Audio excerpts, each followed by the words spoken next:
أعوذ بالله من الشيطان الرجيم. بسم الله الرحمن الرحيم. يا أيها الذين آمنوا اتقوا الله وذروا ما بقي من الربا إن كنتم مؤمنين.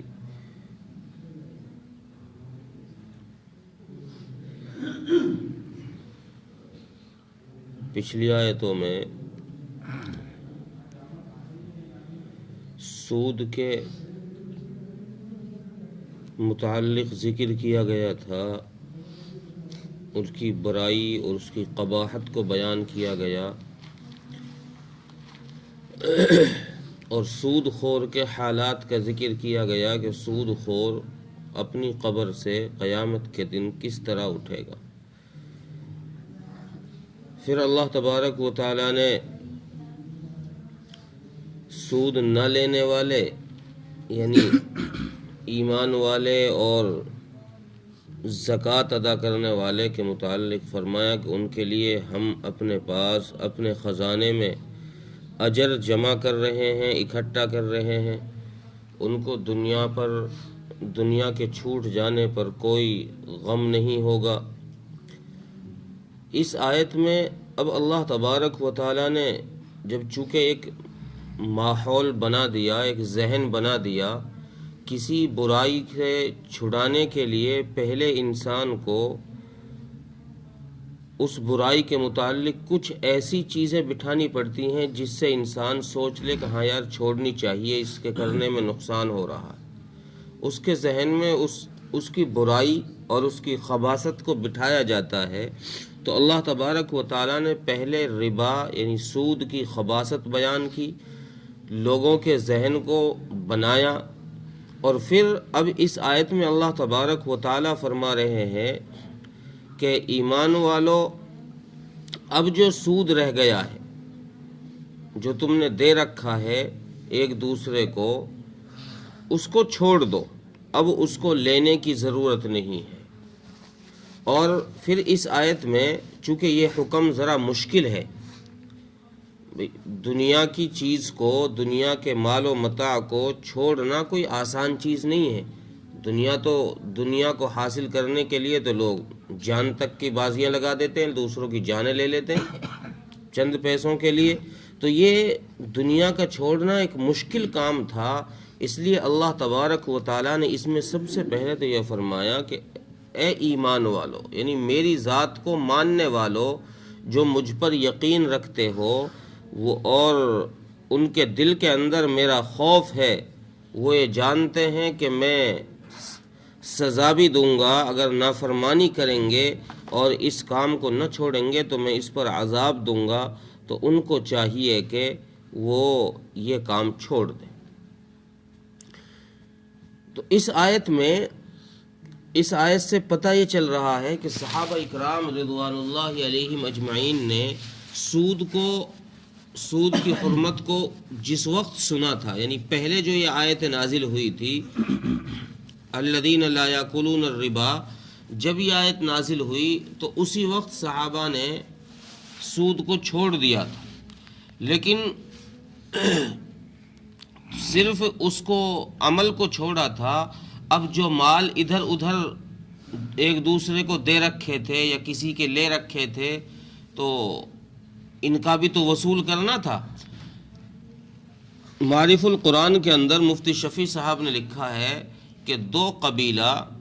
قبیلہ بنی ثقیف اور بنی مخزوم، ان دو کے آپس میں ایک دوسرے پر بہت سارے معاملات سودی تھے کہ ایک دوسرے نے دے رکھے تھے، کسی نے کسی کو۔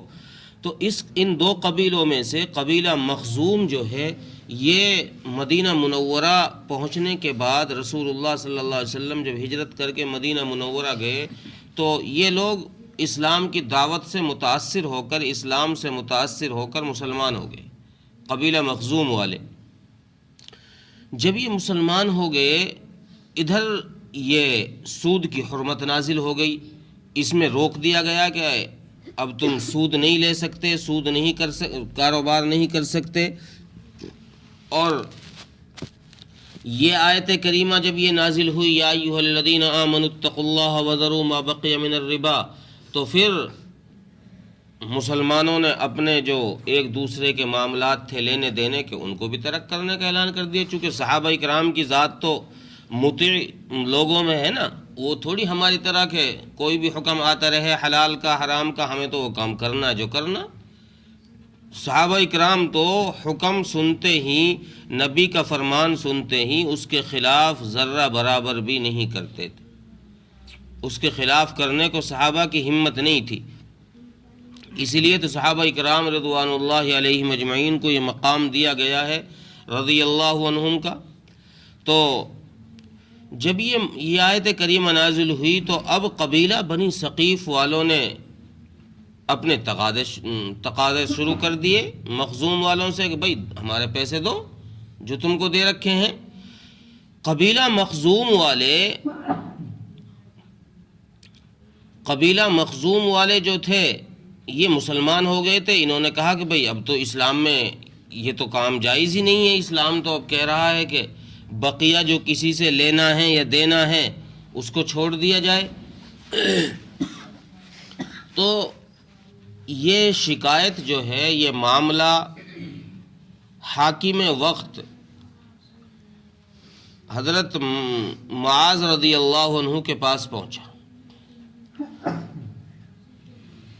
مفتی شفیع صاحب فرماتے ہیں کہ یہ واقعہ جو ہے فتح مکہ کے بعد کا واقعہ ہے، اور یہ دونوں کے دونوں قبیلے مکہ مکرمہ میں ہی تھے، اور جب ان کا واقعہ حاکم وقت حضرت معاذ کے پاس پہنچا تو حضرت معاذ رضی اللہ عنہ نے ان کے واقعے کو، ان کی شکایت کو لکھ کر، کہ چونکہ اس میں کوئی فیصلہ نہیں آیا تھا قرآن کریم کا اس وقت تک، تو حضرت معاذ کو بھی نہیں پتا تھا کہ بھئی کیا کرنا چاہیے، چھوڑنا چاہیے یا لینا چاہیے، صرف سود کی حرمت کا ہی اعلان کیا گیا تھا، تو سود سے تو مسلمان رک گئے تھے۔ اب معاملہ یہ تھا کہ کیا کرنا چاہیے جو مال دے رکھا ہے اس کو، تو اس کو لکھ کر کے یہ شکایت رسول اللہ صلی اللہ علیہ وسلم کے پاس بھیجی گئی مدینہ منورہ۔ جب مدینہ منورہ یہ آیت بھیجی گئی، یہ شکایت بھیجی گئی، تو رسول اللہ صلی اللہ علیہ وسلم پر یہ آیت کریمہ نازل ہوئی، اور اس میں فیصلہ سنا دیا گیا کہ جو لوگ ایمان لاتے ہیں، جو لوگ ہماری ذات کو مانتے ہیں، ان کو چاہیے کہ وہ اب جو چاہے کسی کا لینا ہو، کسی سے لینا ہو یا تمہیں کسی کو دینا ہو، وہ اب یہ معاملات نہیں کریں گے۔ ہاں البتہ اصل مال اپنا لوٹا لیا جائے گا، جتنا دے رکھا ہے بیاج سے الگ، سود سے الگ، وہ اصل مال تو دے دیا جائے، باقی اس اصل مال کے علاوہ جو سود ہے، جو اس پر ربا بنتا ہے، اس کو چھوڑ دیا جائے، اس کے لینے کی اجازت نہیں ہے۔ اور پھر حجۃ الوداع کے اندر رسول اللہ صلی اللہ علیہ وسلم نے خود اپنے خطبے میں یہ ارشاد فرمایا، یہ اعلان فرمایا کہ اب زمانہ جاہلیت کی ساری رسومات میرے پیر کے نیچے ہیں، میں اپنے پیر کے نیچے رکھ کر ان کو روندا ہوں۔ آج کے بعد